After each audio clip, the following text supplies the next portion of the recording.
Hello, आप सभी का बहुत बहुत नमस्कार। हमारे प्लेटफॉर्म खास मेडिकल एकेडमी में मैं सिद्धार्थ आप सभी का बहुत बहुत हार्दिक स्वागत करता हूं। जैसा कि सिलेक्शन वाली सीरीज़ में आप क्वेश्चंस देख रहे होंगे, बहुत ही यूनिक, बहुत अच्छे प्रीवियस ईयर क्वेश्चंस को हम आपको सॉल्व कराते रहे थे। और आज हम लेकर के आए हैं breathing and exchange of gases. ठीक है, किसका? Breathing and exchange of gases. आपको पता होगा कि ह्यूमन फिजियोलॉजी कितनी मायने रखती है आपके किसी भी मेडिकल के एंट्रेंस एग्जाम में, चाहे आपका वो बीएससी नर्सिंग हो, एएनएम हो, जीएनएम हो, नीट हो, कोई भी मेडिकल के एंट्रेंस एग्जाम है उसमें ह्यूमन फिजियोलॉजी सबसे बड़ा रोल निभाती है। यानी कि सबसे ज़्यादा स्कोरिंग टॉपिक आपका ह्यूमन फिजियोलॉजी हो जाता है। तो हम ह्यूमन फिजियोलॉजी के चैप्टर्स को स्टार्ट कर दिए हैं। जैसा कि आपको पता होगा कि आपका डाइजेशन एंड एब्जॉर्प्शन वाला जो चैप्टर है उस चैप्टर को रिमूव कर दिया गया है। क्या कर दिया गया था? एनसीईआरटी द्वारा रिमूव कर दिया गया था, लेकिन हम फिर भी उसके ऊपर कुछ क्वेश्चन ज़रूर से ज़रूर कर लेंगे। ठीक है, तो देखो, मैं आपको बता दूं कि अगर आप यूपीएससी नर्सिंग की तैयारी कर रहे हो, उसकी अपडेट्स चाहिए हैं कि एग्ज़ाम कब होगा, एडमिट कार्ड कब होगा, तो आप हमारे डिस्क्रिप्शन बॉक्स में व्हाट्सएप ग्रुप ज्वाइन कर सकते हो। इसमें सारी इन्फॉर्मेशन आपको समय समय पर मिलती रहती है। लेकिन अगर आप इसी प्रकार के और भी क्वेश्चन को सॉल्व करना चाहते हो, चाहे फिजिक्स के हो, चाहे केमिस्ट्री के हो, बायो के हो, नर्सिंग एप्टीट्यूड के, इंग्लिश में हो, तो आप हमारा बैच ज्वाइन कर सकते हो। ठीक है, जिसका प्राइस 149 रुपये है। ठीक है, 200 था लेकिन अभी उसको कम करके 149 कर दिया गया है। आप कोड अप्लाई करना नर्सिंग, क्या? नर्सिंग। ठीक है, तो आपका ये जो प्राइस है 149 हो जाएगा, आप उसमें एनरोल कर पाओगे। तो चलिए क्वेश्चन को स्टार्ट करते हैं। क्वेश्चन पहला कहता है, देखो क्वेश्चन जो भी होंगे यहाँ पे बहुत यूनिक, बहुत अच्छे होंगे, आपके एग्जाम में आने के सबसे ज़्यादा हाई चांसेस होंगे। ठीक है, तो पहला क्वेश्चन कहता है, in humans which of the following is the primary respiratory pigment responsible for the oxygen transport. देखो बहुत ही प्यारा, इंपॉर्टेंट और अमेजिंग क्वेश्चन है, बहुत ईजी भी है। इस क्वेश्चन को स्क्रीनशॉट ले लेना, अपनी डायरी में लिख लेना, बहुत इंपॉर्टेंट क्वेश्चन है। ठीक है, इस क्वेश्चन में कहा गया, मनुष्यों में ऑक्सीजन परिवहन के लिए निम्नलिखित में से कौन सा प्राथमिक श्वसन वर्णक जिम्मेदार है? इनमें से कौन सा ऐसा पिगमेंट है जो कि ऑक्सीजन के ट्रांसपोर्ट में रिस्पॉन्सिबल होगा? क्या वो मायोग्लोबिन होता है? बिल्कुल नहीं। मायोग्लोबिन आपके मसल्स में पाया जाता है। हीमोसाइनिन बिल्कुल भी नहीं। क्लोरोफिल बिल्कुल भी नहीं। क्लोरोफिल प्लांट्स में पाया जाता है। तो आपका जो करेक्ट आंसर हो जाएगा हीमोग्लोबिन। क्या? हीमोग्लोबिन। देखो मैं आपको एक बात और बता दूं, हीमोग्लोबिन से जुड़े हुए कुछ और भी आपसे क्वेश्चन पूछे जा सकते हैं। जैसे कि आपसे पूछा जा सकता है कि हीमोग्लोबिन जो जुड़ता है ऑक्सीजन से, वो रिवर्सिबल मैनर में जुड़ता है या इरिवर्सिबल मैनर में जुड़ता है? तो आपको याद रखना है, जो हीमोग्लोबिन ऑक्सीजन से बाइंड करता है वो रिवर्सिबल मैनर में जुड़ता है। क्या? रिवर्सिबल मैनर में जुड़ता है। ठीक है, और एक क्वेश्चन आपसे ये भी पूछा जा सकता है कि ऑक्सीजन से बाइंड करने की कैपेसिटी किसकी सबसे ज़्यादा होती है? यानी कि CO2 की ज़्यादा होती है, HbO2 की ज़्यादा होती है, या CO की ज़्यादा होती है? तो याद रखना, सबसे ज़्यादा की बात की जाए तो सबसे ज़्यादा कार्बन मोनोऑक्साइड की होती है। किसकी होती है? कार्बन मोनोऑक्साइड की होती है, फिर कार्बन डाइऑक्साइड की होती है, फिर आपका HbO2 यानी कि हीमोग्लोबिन की होती है। और हीमोग्लोबिन आपका जो होता है उसमें 2 अल्फा 2 बीटा चेन से मिलकर के बना होता है, जिसे हम 4 चेन से, मतलब बोल सकते हैं 4 चेन से मिलकर के बना होता है, 2 अल्फा 2 बीटा में। इस बात को याद रखना। अगर डेटा समझ में ना आ रहा हो तो आप एक बार वीडियो को रिवाइंड करके देखना, लेकिन डिटेल याद रखना, क्वेश्चन आने के चांसेस बहुत ज़्यादा है इस टॉपिक से। ठीक है, एकदम हॉट टॉपिक्स हैं ये। नेक्स्ट क्वेश्चन पे चलेंगे। नेक्स्ट क्वेश्चन कहता है कि during inhalation which muscle contracts to the increase the volume of the thoracic cavity. देखो ये भी बहुत प्यारा, बहुत अमेजिंग क्वेश्चन है। ऐसे क्वेश्चन आपके एग्जाम में हमेशा आते हैं और हमेशा आएंगे। इस क्वेश्चन में कहा गया है, जब आप सांस लेते हैं उस टाइम में कौन सी ऐसी मसल होती है जो कॉन्ट्रैक्ट करती है, जिसकी वजह से आपके थोरैसिक कैविटी के वॉल्यूम में इंक्रीज आता है? क्या आता है? थोरैसिक कैविटी के वॉल्यूम में इंक्रीज आता है। तो याद रखना, क्या? जब डायफ्राम कॉन्ट्रैक्ट करता है, डायफ्राम कौन सा? देखो डायफ्राम डोम शेप ऐसा होता है। क्या? डोम शेप ऐसा होता है। जब ये कॉन्ट्रैक्ट करेगा ऊपर और नीचे, देखो ये चेस्ट है आपका, ऐसे देखो, ऐसा मान के चलो ये आपका चेस्ट है। जब ये डोम शेप ऐसा इस साइड को कॉन्ट्रैक्ट करके फ्लैट हो जाएगा, ऐसा क्या हो जाएगा? फ्लैट हो जाएगा। तब देखो आप यहाँ पे जो आपका थोरैसिक कैविटी, उसमें वॉल्यूम बढ़ गया ना, और एयर इनसाइड आ जाएगी। क्या? एयर इनसाइड आ जाएगी, जिसको हम इंस्पिरेशन बोलेंगे। तो डायफ्राम की वजह से होता है। किसके? डायफ्राम की वजह से होता है। इंटरकोस्टल की वजह से नहीं होता है, याद रखना। एब्डोमिनल मसल की वजह से बिल्कुल नहीं होता है। पेक्टोरल मसल की वजह से बिल्कुल भी नहीं होता है। ठीक है, अगर आपसे पूछा जाए कि डायफ्राम की वजह से जो वॉल्यूम में चेंज आया है वो कौन सी डायरेक्शन में आया है, तो आपको याद रखना है डायफ्राम की वजह से जो भी आपका चेंज आता है वो एंटीरियो पोस्टीरियर एक्सिस में आता है। कहाँ पे? एंटीरियो पोस्टीरियर एक्सिस में चेंजमेंट आता है। क्या? एंटीरियो मतलब आप देखो जब भी ऊपर साइड से देखते हैं, मान लीजिए आपका हेड है, ये क्या आपका ये हेड है और ये आपकी बॉडी है, अगर आप ऊपर से देख रहे हैं तो आपका ये वाला एंटीरियर पोर्शन हो जाता है और ये आपका पोस्टीरियर पोर्शन हो जाता है। क्या? पोस्टीरियर पोर्शन होता है, नीचे वाला पोस्टीरियर होता है, ऊपर वाला एंटीरियर हो जाता है। तो इसी हिसाब से आप देखेंगे जो आपका डायफ्राम था वो आपका वॉल्यूम इस तरीके से बढ़ा था ना, ऊपर और नीचे, तो एंटीरियर ऊपर वाली डायरेक्शन में बढ़ गया और पोस्टीरियर नीचे वाली डायरेक्शन में बढ़ गया। मूव करेंगे नेक्स्ट क्वेश्चन में। देखो ऐसे ही अमेजिंग क्वेश्चन मिलेंगे आपको हमारे बैच में, ठीक है, जो कि आपके एंट्रेंस एग्जाम में बहुत ही ज़्यादा हेल्पफुल है। और साथ ही साथ में अब हम आपको फ्री में मॉक टेस्ट भी प्रोवाइड करा रहे हैं। एटलीस्ट मॉक टेस्ट के लिए तो ज्वाइन कर लो। मॉक टेस्ट आपको बताएगा कि आपकी क्या तैयारी है, कितनी तैयारी है। कुछ मॉक टेस्ट आपको फ्री में मिल जाएंगे, बाकी मॉक टेस्ट के लिए आपको पे करना पड़ेगा, ठीक है। बहुत ज़्यादा कॉस्ट नहीं है, बहुत ही जेन्यून 149 रुपीज़ कॉस्ट है। The exchange of gases in alveoli of the lungs occur between, यानी कि फेफड़ों की वायु कोशिका में गैसों का आदान प्रदान किसके बीच होता है। आपको सबको पता है जो भी एल्वियोलाई के अंदर, लंग्स की एल्वियोलाई के अंदर आदान प्रदान होता है ऑक्सीजन एंड कार्बन डाइऑक्साइड का होता है। किसका होता है? ऑक्सीजन एंड कार्बन डाइऑक्साइड का होता है। किसका होता है?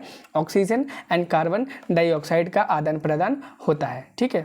अब हम नेक्स्ट क्वेश्चन पे, क्वेश्चन नंबर 4 पे मूव करेंगे। क्वेश्चन नंबर 4 कहता है which of the following respiratory disorders is characterized by the chronic inflammation and narrowing of airways, यानी कि कौन सी श्वसन विकार की विशेषता पुरानी सूजन और वायुमार्ग का संकुचन है।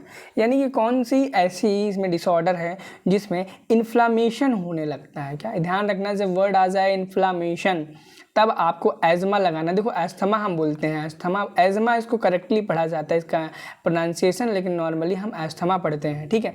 अगर इन्फ्लामेशन की बात की जाए तो एस्थमा आ जाएगा, लेकिन यहीं पर अगर डिक्रीज्ड, क्या डिक्रीज्ड रेस्पिरेटरी सरफेस बोला जाए, रेस्पिरेटरी सरफेस बोला जाए, तब इम्फाइजीमा हो जाएगा। क्या हो जाएगा? इम्फाइजीमा हो जाएगा। और यह भी याद रखना है दूसरी चीज़, सिगरेट स्मोकिंग की वजह से इम्फाइजीमा होता है। क्या होता है? सिगरेट स्मोकिंग की वजह से इम्फाइजीमा होता है और अस्थमा नहीं होता है। नेक्स्ट क्वेश्चन पे मूव करेंगे, नेक्स्ट क्वेश्चन नंबर 5 पे।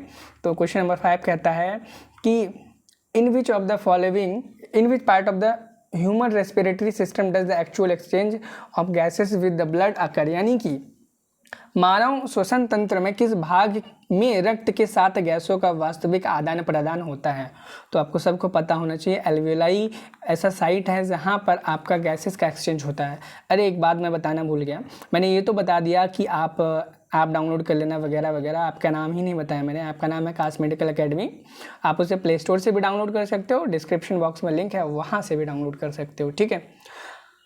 प्ले स्टोर, वहाँ पे जाके काश मेडिकल एकेडमी टाइप करो, अब आ जाएगा, आप उसे डाउनलोड कर लो। What is the role of the surfactant in the alveoli of the lungs, ये बहुत इंपॉर्टेंट क्वेश्चन है। ये ऐसा क्वेश्चन है जो आपके नीट के एग्जाम में भी आया हुआ है और आपके में आने के चांसेस बहुत ज़्यादा रखते हैं। देखो सरफेक्टेंट की बात करें, सरफेक्टेंट एक प्रकार का लिक्विड मान सकते हो आप, हल्का सा चिपचिपा सा लिक्विड। क्या? हल्का सा चिपचिपा सा लिक्विड जो कि एल्वियोलाई में होता है, लंग्स के एल्वियोलाई में होता है। उसका क्या काम होता है, क्यों होता है? अगर कभी आपने कोई भी वीडियो, कोई भी मूवी, कुछ भी देखा होगा तो आप देखेंगे जो भी लंग्स, कोई भी ऑर्गन होते हैं वैसे एकदम गीले गीले रहते हैं, मॉइस्चराइज रहते हैं। वो क्यों रहते हैं?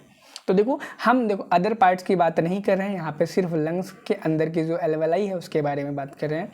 तो ये जो लंग्स में आपस में रगड़े ना, क्या सरफेस टेंशन को रिड्यूस करता है, प्रिवेंटिंग एल्वियोलर कोलैप्सिंग, जो भी एल्वियोलाई है आपस में कोलैप्स ना कर जाए, सतह के तनाव को कम करता है, वायुकोशीय पतन को रोकता है। ये मेन इसके कारण होते हैं। नेक्स्ट क्वेश्चन पे मूव करेंगे, क्वेश्चन नंबर 7 पे। क्वेश्चन नंबर 7 कहता है कि ड्यूरिंग इन एक्सहेलेशन, एक्सहेलेशन का मतलब क्या होता है? सांस छोड़ना। During exhalation which of the following process, इनमें से कौन सी प्रक्रिया है या क्रिया है जो होती है? एक्सहेलेशन, डायफ्राम, थोड़ा सा मुझे इस क्वेश्चन में डाउट लग रहा है। इनहेलेशन,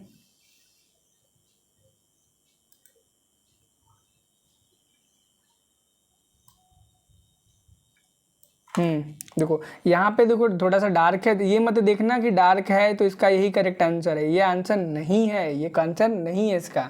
जब भी आप एक्सलेशन यानी कि सांस को बाहर ही निकालेंगे तो आपका जो डायफ्राम है वो रिलैक्स कर जाएगा, जो डायफ्राम आपका फ्लैट हो गया था वो दोबारा से डोम शेप में आ जाएगा। क्या हो जाएगा? दोबारा से डोम शेप में आ जाएगा और रिलैक्स कर जाएगा।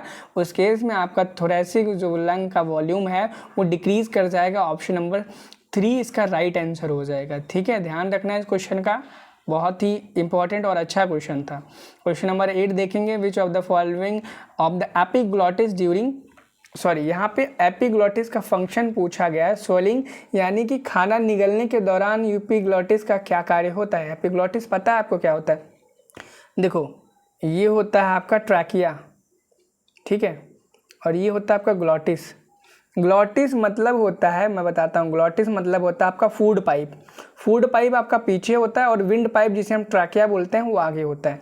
अब जब आप खाना खाते हैं वो ट्रैकिया के अंदर ना चला जाए, क्या ट्रैकिया के अंदर ना चला जाए, तो इसके ऊपर एक कार्टिलेजिनस फ्लैप होता है जिसे हम एपिग्लॉटिस बोलते हैं, जो कि ट्रैकिया को कवर करता है ताकि उसके अंदर खाना ना जाए और सीधा ईसोफेगस यानी कि फूड पाइप के अंदर चला जाए। तो क्या फंक्शन होता है एपिग्लॉटिस का? एपिग्लॉटिस का फंक्शन होता है to prevent food from entering the trachea. क्या? To prevent food from entering the trachea. Option number 2 correct हो जाएगा। ठीक है, क्वेश्चन नंबर 9 पे चलेंगे। क्वेश्चन नंबर 9 कहता है कि in which form is the most of the carbon dioxide transported in the blood, यानी कि ब्लड में कार्बन डाइऑक्साइड किस फॉर्म में ट्रांसपोर्ट की जाती है। तो सबको पता होगा बाइकार्बोनेट के, बाइकार्बोनेट 75% HbSCO3-। ठीक है, और नेक्स्ट एंड लास्ट क्वेश्चन पे चलेंगे। जैसा कि आप सबको पता होगा हमारी सिलेक्शन वाली सीरीज़ में मात्र हम सिर्फ 10 ही इंपॉर्टेंट क्वेश्चन करा रहे हैं, बाकी के लिए आपको हमारे ऐप पे स्विच होगा, क्योंकि हम कितने भी वीडियोस बना लें जब तक आप क्वेश्चन प्रैक्टिस खुद से नहीं करोगे, क्या खुद से प्रैक्टिस नहीं करोगे, तब तक आप नहीं क्वेश्चन एग्जाम में सॉल्व कर पाओगे। The volume of the air inspired और एक्सपायर्ड ड्यूरिंग नॉर्मल रेस्पिरेशन, जब आप एक नॉर्मल रेस्पिरेशन में वॉल्यूम को इंस्पायर करते हो, एक्सपायर करते हो, तो उसे आप क्या बोलेंगे? तो इसको हम बोलेंगे टाइडल वॉल्यूम। और टाइडल वॉल्यूम की जो कैपेसिटी होती है, क्या टाइडल वॉल्यूम की जो कैपेसिटी होती है वो कितनी होती है? ठीक है, वो कितनी होती है? टाइडल वॉल्यूम की जो कैपेसिटी होती है वो होती है 500 ml होती है। कितनी होती है? 500 ml होती है। तो आज के लिए इतने ही क्वेश्चन, बहुत ही इंपॉर्टेंट, बहुत ही अच्छे क्वेश्चन थे आपके लिए। अगर आप हमारे ऐप को ज्वाइन करना चाहते हो तो आप काश मेडिकल एकेडमी का ऐप डाउनलोड कर सकते हो, जिसका लिंक डिस्क्रिप्शन बॉक्स में मिल जाएगा। आप प्ले स्टोर से भी उसे डाउनलोड कर सकते हो।